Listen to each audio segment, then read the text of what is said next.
While people don't have in communism a lot of freedom, it challenges them to pray more. I was in the army and I was in a special unit. The soldiers in that unit were supposed to be trained in any type of weapons to go where the army could not go. They came to me and they said, we learned that you are an Adventist. We are going to teach you to give up your God. We are going to put you in, we are going to make your life miserable. And the guy said, I'm going to give you so much work. Well, he gave me more work, and I did it all. And so I did some work that they gave me, but then he called me on a Sabbath, and he said, I want you to dig a hole. I know it's your Sabbath, and I want to teach you that Sabbath has no value. I said, I cannot dig a hole, it's Sabbath. You ask me this, whatever day, I would do it. And I said, if it's an emergency, if your life is in danger, I would do it on Sabbath, but there is no emergency. I'm not going to dig a hole. And he called all soldiers from our unit. He said, when you disregard me, it's 2 years prison. But if you disregard me in front of the others, then it's 14 years prison. Dig a hole. I said, I'm sorry, I cannot do it. If it was an emergency, I would do it, but this is no emergency. You just want me to give up God. And he said, I'm going to show you that no God in the universe can defend you from me. And he left and he called all the officers of the whole garrison. And they had an emergency meeting and he proposed 14 years prison in the toughest prison of the country. In that time I went to the warehouse. I was responsible for the warehouse. I locked myself inside. And I was tempted to pray, Lord, please save my freedom and my life. And what my father said came in my mind. And I said, Lord, I would love to pray for my freedom, but you are more important than me. If Joseph would have prayed for his freedom, you could have never fulfilled your plan for Joseph. If Daniel would have prayed that he doesn't go a slave in Babylon, you could have never worked. So you know better than me.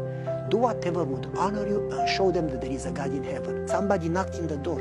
It was a sergeant, short guy, Marian was his name. He said, Pavel, I want you to be honest. I said, okay. Do you know General so-and-so? And he said the name. He was the general of the 4th Army of Romania. Romania had 4 armies, and each army had a general. Once in a while, once a year, he doesn't announce. It would be a remote visit. Nobody knows. To surprise us, see if we are ready for war, if everything is ready. He showed up during the meeting. And he said, I came without announcing, and I inspected the unit. Last time I came, there were broken windows. Right now, they are all replaced. You told me you don't have a budget, you don't have the money. Who replaced the window? And they said, well, Pavel did. He knows how to cut glass. And he replaced all the windows labor-free. Amen. And he said, wonderful. And the driveway was broken. Who fixed the driveway? You have no money. Well, Pavel knew how to fix the driveway. He did it. His father taught him how to work since he was a kid. And how much was it? Free. And then he said, you replaced the museum, all the exhibition from those old weapons. Who did it? Pavel did it. And then he mentioned 4 or 5 other things. Pavel did it. They said, what have you done for this soldier?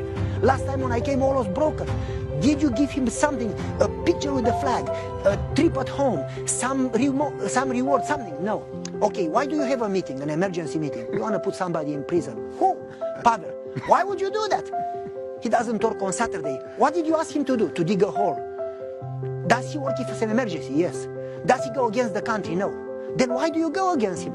Well, he doesn't work on Saturday. He's an Adventist. This guy, if he's ready to die for his God, he'll be ready to die for the country. Leave him alone. You touch him again, you lose your job. You lose your freedom. You touch him, you touch me. Leave him alone.